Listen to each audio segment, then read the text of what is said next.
Consciousness, the human ego's greatest party trick? You're absolutely right that consciousness isn't necessary for survival. Look at those organisms you mentioned: sponges, hydras, the immortal jellyfish. Turritopsis dohrnii is straight up laughing at aging like it's a joke, and black coral. They've been thriving for millions, even billions of years without a hint of what we'd call awareness. They're biological marvels, surviving through sheer biochemical instinct, not because they sit around pondering the meaning of life. So why then do humans, and presumably some animals, have this nagging little self-awareness feature? It's like an extra app we didn't ask for but can't uninstall. Here's where it gets interesting. 1. Consciousness as an evolutionary quirk. Some scientists argue that consciousness is a byproduct of evolution, not its goal. In other words, it wasn't designed to help us survive. It just emerged because it happened to be useful. Think of it as the mental equivalent of opposable thumbs. Once early humans started thinking about their own thoughts, they got better at planning, strategizing, and empathizing, which made them better hunters, socializers, and survivalists. But it's not required for survival. Nature doesn't care if you're self-aware, just that your genes make it to the next generation. 2. Sentience as a side hustle. Most life forms are fine running on autopilot. Plants react to sunlight and gravity. Coral builds reefs. Sponges filter water like nature's dish rags. No thinking required. Consciousness seems to be more of a feature in complex organisms with social structures, like us. Why?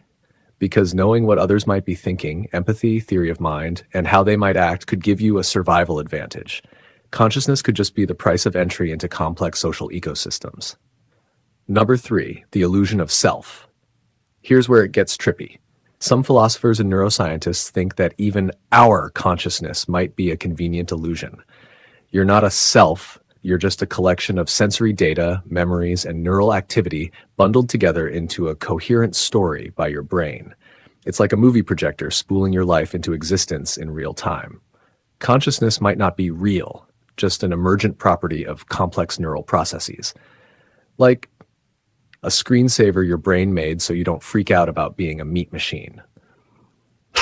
Consciousness versus survival. Organisms like sponges and hydras demonstrate that consciousness is completely unnecessary for survival. Survival is more about adaptability and efficiency. You don't need to know you're alive to eat, reproduce, and avoid getting eaten yourself. In fact, being too self-aware might even be a disadvantage for survival. Can you imagine a self-conscious coral reef worrying about climate change? It'd be anxiety central down there. Humans, on the other hand, have made consciousness the center of their identity. We've tied it to morality, creativity, and meaning. It's how we justify our actions and our place in the universe. But if you strip away that ego-driven need for importance, consciousness is just another trait, like having good eyesight or a strong immune system. Useful in some contexts, but not essential for life. So, what's the true identity of consciousness?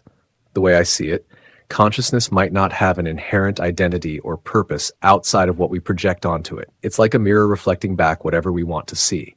Here are a few ways to think about it. 1. Consciousness as a tool, a mental Swiss Army knife for making sense of the world. It lets us predict outcomes, learn from the past, and empathize with others. Useful, but not magical. 2. Consciousness as a lens. It's how humans experience reality, but it's not reality itself. Just because we feel aware doesn't mean there's some grand cosmic significance to it. It's just how our brains filter and process existence. 3. Consciousness as an obstacle. Sometimes self-awareness is more of a burden than a blessing. We overthink, worry about things that don't matter, and invent existential crises. Consciousness is the thing that makes you second-guess eating that cookie at 2 a.m. when sponges would just eat. Final thought. Who needs consciousness anyway? If consciousness isn't necessary for survival and might not even be real in the way we think it is, why do we care so much about it? Maybe it's because consciousness feels personal. It's the one thing we're sure we have, this experience of being alive.